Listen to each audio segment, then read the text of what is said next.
কর ও সম্পর্ক শুল্ক আইন সংক্রান্ত। তো মূল্য সংযোজন কর ও সম্পর্ক শুল্ক আইন সংক্রান্ত অর্ডিন্যান্সের মাধ্যমে রেস্টুরেন্ট সেবার ক্ষেত্রে যে 5% ভিএটি প্রযোজ্য ছিল সেটিকে বাড়িয়ে 15% ভিএটি আরোপ করা হয়। পরবর্তী সময়ে সরকার কর্তৃক এই সিদ্ধান্ত কিছুটা পরিবর্তন করে পুনরায় 5%-এ ফিরিয়ে নেওয়ার জন্য সিদ্ধান্ত দিয়েছে এবং সে মোতাবেক জাতীয় রাজস্ব বোর্ড ইতিমধ্যে কার্যক্রম গ্রহণ করেছে এবং আমরা আশা করি যে আজকে বা রবিবারের ভিতরেই এসআরও জারির মাধ্যমে পূর্বের অবস্থায় অর্থাৎ 5% ভিএটি হার আরোপ করা হবে, অর্থাৎ 15% ভিএটির স্থলে 5% মূসক আরোপিত হবে রেস্তোরাঁ সেবার ক্ষেত্রে।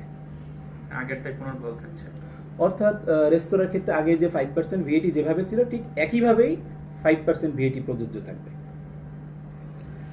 এক্ষেত্রে যে নিচে যে সমাবেশ মানববন্ধন করছে তাদের প্রতি আপনাদের নিচে যারা মানববন্ধন করতেছেন, আমরা ইতিপূর্বে অর্থাৎ গতকাল কিন্তু রেস্তোরাঁ মালিক সমিতির যিনি সভাপতি আছেন ওনাকে কিন্তু আমরা একটা চিঠি দিয়ে আমাদের সিদ্ধান্ত পুনর্বিবেচনার বিষয়টি জানিয়ে দেওয়া হয়েছে। তথাপিও ওনারা কেন মানববন্ধনে আসছেন বিষয়টি একটু দেখার বিষয়। আমরা তাদেরকে অনুরোধ করব যে যেহেতু জাতীয় রাজস্ব বোর্ড ইতিমধ্যে সিদ্ধান্ত গ্রহণ করেছে রেস্তোরাঁ সেবার ভিএটি হার 5% করা, যে কারণে এখন মানববন্ধনের কোনো প্রয়োজন নেই বলে আমরা মনে করি এবং আমরা তাদেরকে অনুরোধ করি তাদের স্ব স্থানে কাজে ফিরে যাওয়ার জন্য।